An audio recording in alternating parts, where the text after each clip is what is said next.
Hello friends, welcome to my YouTube channel. इस video में हम बात करने वाले आपके थ्योरी एग्जाम में पासिंग मार्क्स क्या होगा और आपके असाइनमेंट में पासिंग मार्क्स क्या होगा, जिसके बारे में इस वीडियो में मैं आप सभी को पूरा कंप्लीटली बताने वाली हूं। तो इस वीडियो को आप कंप्लीटली देखिए और चैनल पर पहली बार आए हैं तो चैनल को सब्सक्राइब करके बेल नोटिफिकेशन को भी ऑन कर लीजिएगा, ताकि इग्नू से रिलेटेड सभी इंफॉर्मेशन आप सभी को हमारे चैनल के माध्यम से टाइम टू टाइम मिल सके। तो चलिए स्टार्ट करते हैं। अभी आप इग्नू में किसी भी प्रोग्राम में एग्जाम या फिर असाइनमेंट सबमिट किए हैं तो आपको दोनों का पासिंग मार्क्स पता होना चाहिए। आपको इग्नू में बताया गया है आपका असाइनमेंट और थ्योरी एग्जाम है, इन दोनों में आपका पास होना कंपलसरी है। इन दोनों में आपको अलग अलग पास होना होता है, यानी कि असाइनमेंट में आपको अलग से पास होना होगा और थ्योरी एग्जाम में आपको अलग से पास होना होगा। पहले हम बात कर लेते हैं आपके असाइनमेंट में पासिंग मार्क्स के बारे में। यहाँ पर हम आपके असाइनमेंट के बैचलर डिग्री के बारे में बात कर ले। पासिंग मार्क्स का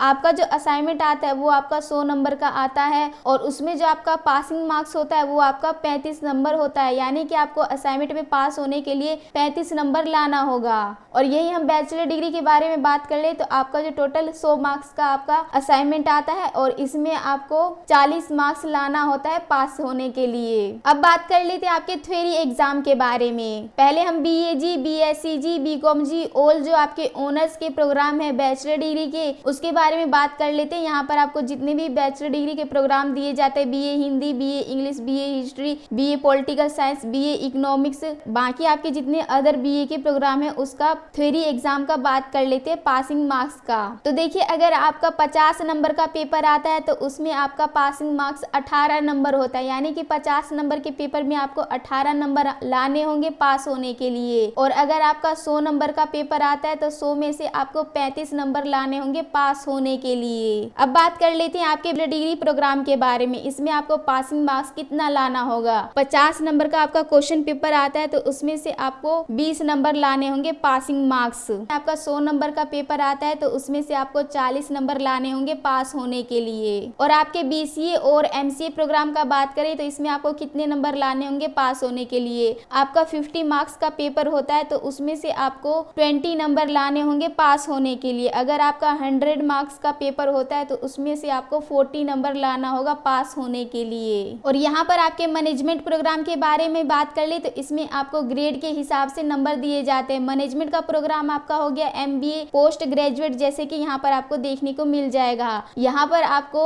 ABCDE ग्रेड के हिसाब से नंबर दिए जाते हैं, यानी कि आपको A ग्रेड में एक्सीलेंट का दिया जाता है तो ये आपका 80% मार्क्स रहता है, B में आपका 60% रहता है और C में आपका 50% रहता है और D में आपका 40% रहता है और E में आपका तो लो रहता है, इसलिए आपको 40% यहाँ पर अभी आपको बताया गया है। तो इसमें भी आपको पासिंग मार्क्स 40 लाना होगा पास होने के लिए। और आपके जो डिप्लोमा और सर्टिफिकेट प्रोग्राम है इसमें आपको पासिंग मार्क्स कितने लाने होते हैं तो इसमें भी आपको ग्रेड के हिसाब से बताया जाता है मार्क्स। इसमें भी आपको grade A, B, C, D ऐसे करके बताया जाता है। तो आपको इन सभी में D ग्रेड लाना कंपलसरी होता है। D ग्रेड से ही आप पास हो पाएंगे। D ग्रेड में आपका 35% मार्क्स होता है पास होने के लिए और सर्टिफिकेट में आपका 40% मार्क्स होता है पास होने के लिए। तो उम्मीद है आप सभी को सब कुछ समझ में आ गया होगा। तभी भी आप सभी का कोई डाउट या कंफ्यूजन रहता है तो नीचे कमेंट बॉक्स में बता सकते हैं। वीडियो अच्छा लगा होगा तो लाइक कीजिए, शेयर कीजिए। तो आप मिलते हैं नेक्स्ट वीडियो में। तो जब तक के लिए thanks for watching this video.